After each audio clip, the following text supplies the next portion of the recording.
देखिए मोदी जी के बहुत बड़े फैन है। इतने बड़े फैन है कि एसी भी कम पड़ जाएगी। मुद्दा है कि हिंदू राष्ट्र, उसके अलावा कोई मुद्दा नहीं देश में। बस वही चाहिए, हिंदू राष्ट्र चाहिए भैया, बस हिंदू राष्ट्र। जो SC ST OBC के लोग सबसे ज्यादा हिंदू राष्ट्र की डिमांड आजकल वही लोग कर रहे हैं, जमीन से लेकर स्टूडियो तक। हिंदू राष्ट्र बनेगा बिना मनुस्मृति के बन नहीं पाएगा। मनुस्मृति लागू होगी तो दीपक चौरसिया स्टूडियो में नहीं रहेंगे, पान की गुमटी में रहेंगे, तब उनको पता चलेगा हिंदू राष्ट्र क्या है। मैं चाहता हूं जिनको ज्यादा नुकसान हो रहा है हिंदू राष्ट्र में, एक बार हिंदू राष्ट्र बना के पता चल जाए उन लोगों को, उन नौजवानों को जो हिंदू राष्ट्र का झंडा उठाए हैं, उनको भी पता चल जाए हिंदू राष्ट्र में क्या फायदा है। लेकिन जो ये ST ST OBC के लोग जो बाबा साहब भीमराव अम्बेडकर का नाम लेकर स्टूडियो में पहुंच गए हैं या केंद्रीय मंत्री बन गए हैं, उनका स्थान हिंदू राष्ट्र में निर्धारित है, वो अपने स्थान पे आ जाएंगे। इसीलिए मैं चाहता हूँ कि हिंदू राष्ट्र बने भारत, इसीलिए मैं चाहता हूँ जो लोग हिंदू राष्ट्र का पैरवी करें उनको पता चल जाए, उनको पता चल जाए कि हिंदू राष्ट्र क्या है। दीपक चौरसिया बहुत तेज चिल्लाते हैं हिंदू राष्ट्र। दीपक चौरसिया पान की गुमटी में उनका स्थान है हिंदू राष्ट्र में। वो भूल गए हैं जिस दिन हिंदू राष्ट्र बन जाएगा वो स्टूडियो में नहीं बैठेंगे दी न्यूज की, वो आ जाएंगे पान की गुमटी में। पान की गुमटी में कांग्रेस ने जीती थी। हम देखिए मोदी जी के बहुत बड़े फैन है। इतने बड़े फैन है कि एसी भी कम पड़ जाएगी, क्योंकि मोदी जी 1 अरब 20 करोड़ की जनसंख्या को बेवकूफ बनाने का हुनर तो मोदी जी में आता है। हम मोदी जी के बहुत बड़े फैन हैं। अब राहुल गांधी जी के भी फैन हैं, इसीलिए भारत जोड़ो यात्रा में भी चले आए हैं कि वो न्याय की मांग रहे हैं, हमारे लिए न्याय मांग रहे हैं, इनके लिए न्याय मांग रहे हैं। अब भारत को जो तोड़ने वाले लोग हैं उनको जोड़ने का काम कर रहे हैं, उनको भी जोड़ लेंगे मोदी जी। सावरकर को भी ये भारत रत्न दे देंगे, इतना ध्यान रखना। देना चाहिए भैया, दे देंगे। अगर एक बार इनको एक चीज आनी चाहिए कि अगर आप एक चीज देखे खाली क्या सबसे बड़ी बात होती है, मुद्दा क्या है भाई, वहाँ की महंगाई। कांग्रेस सरकार चाहे जितनी ऐसी भी हो भाई, महंगाई नहीं थी बड़े भाई, आज मर नहीं जाता भाई। मुद्दा है कि हिंदू राष्ट्र, उसके अलावा कोई मुद्दा नहीं देश में। बस वही चाहिए, हिंदू राष्ट्र चाहिए भैया, बस हिंदू राष्ट्र। हिंदू राष्ट्र के 5 फायदे बताएंगे तो फायदे बता दियो, हिंदू राष्ट्र बन जाएगा भाई। जो मैं बोल रहा हूँ, जो SC ST OBC के लोग सबसे ज्यादा हिंदू राष्ट्र की डिमांड आजकल वही लोग कर रहे हैं, जमीन से लेकर स्टूडियो तक। हिंदू राष्ट्र बनेगा बिना मनुस्मृति के बन नहीं पाएगा। मनुस्मृति लागू होगी तो दीपक चौरसिया स्टूडियो में नहीं रहेंगे, पान की गुमटी में रहेंगे, तब उनको पता चलेगा हिंदू राष्ट्र क्या है। मैं चाहता हूँ जिनको ज्यादा नुकसान हो रहा है हिंदू राष्ट्र में, एक बार हिंदू राष्ट्र बना के पता चल जाए उन लोगों को, उन नौजवानों को जो हिंदू राष्ट्र का झंडा उठाए हैं, उनको भी पता चल जाए हिंदू राष्ट्र में क्या फायदा है। भाई एक हमको बता दो, हमारा देखिए, हमें तब भी मारा जाता था, हम मुसलमान तब भी मारा जाता, अब भी मारा जाएगा, हिंदू राष्ट्र में भी मारा जाएगा। हम जो खा भी जी रहे हैं, पंचर बना रहे हैं, तब भी बनाएंगे, अब भी बनाएंगे।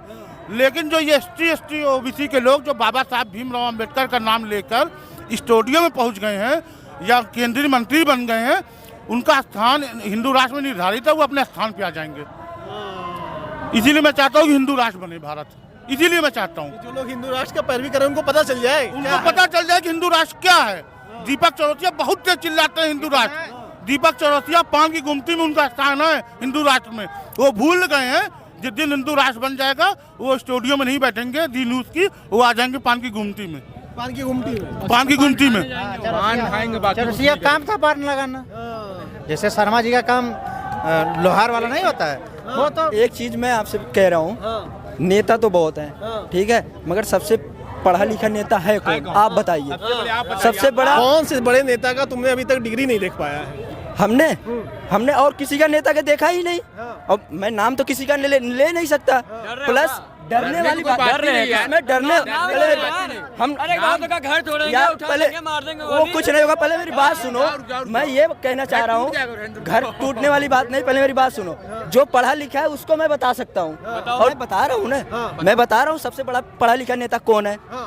पढ़ा लिखा नेता केजरीवाल है अभी तक, सबसे बढ़िया पढ़ा लिखा IAS ऑफिसर, मतलब डिग्री उन्होंने अपनी रिजाइन कर दिया जनता के लिए। दिल्ली में क्या वो है, दिल्ली में है ना कुछ दिल्ली में तरक्की है ना, है कि नहीं है? मैं आपसे पूछ रहा हूँ, भाई तभी तो कह रहे हैं, क्या है? तभी तो जीत रहे हैं, तभी जीत रहे हैं ना। दिल्ली से कोई हिला पाया?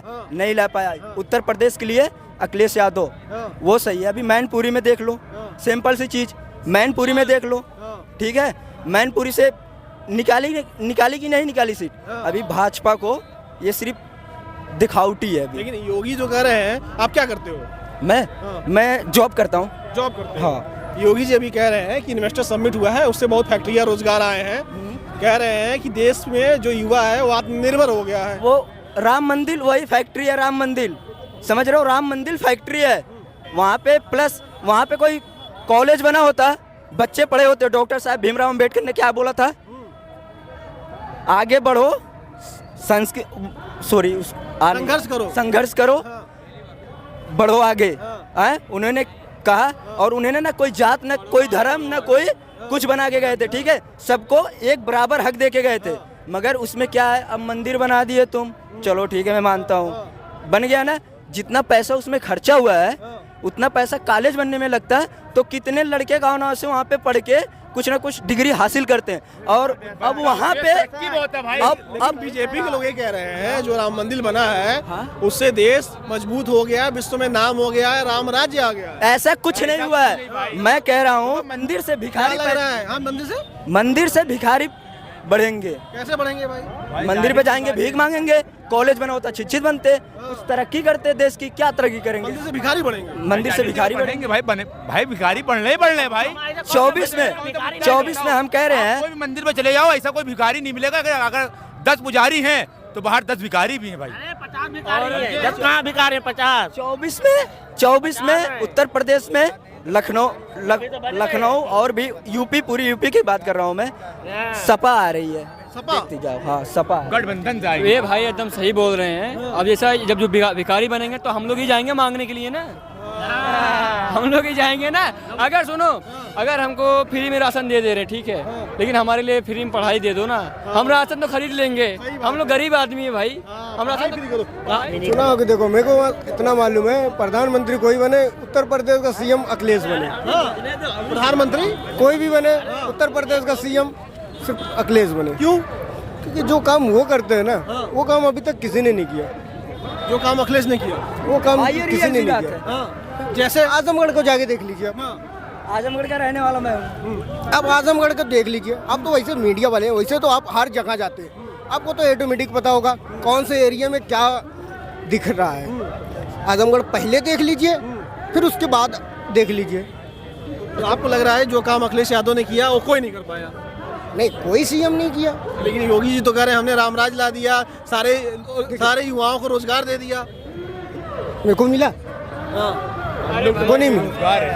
बेरोजगार जितने खड़े कोई एक रोजगार बताइए, जितने भी हैं। ये लड़का है, क्या करते हो तुम? सैलरी मिल रही भाई, क्या करते हो? 10,000 की नौकरी, भाई भला हो जाता है तुम्हारा। कुछ नहीं होता भाई। 10,000 में भले ही नहीं होता होगा भाई, क्योंकि महंगाई बहुत ज्यादा है भाई। ये बताओ,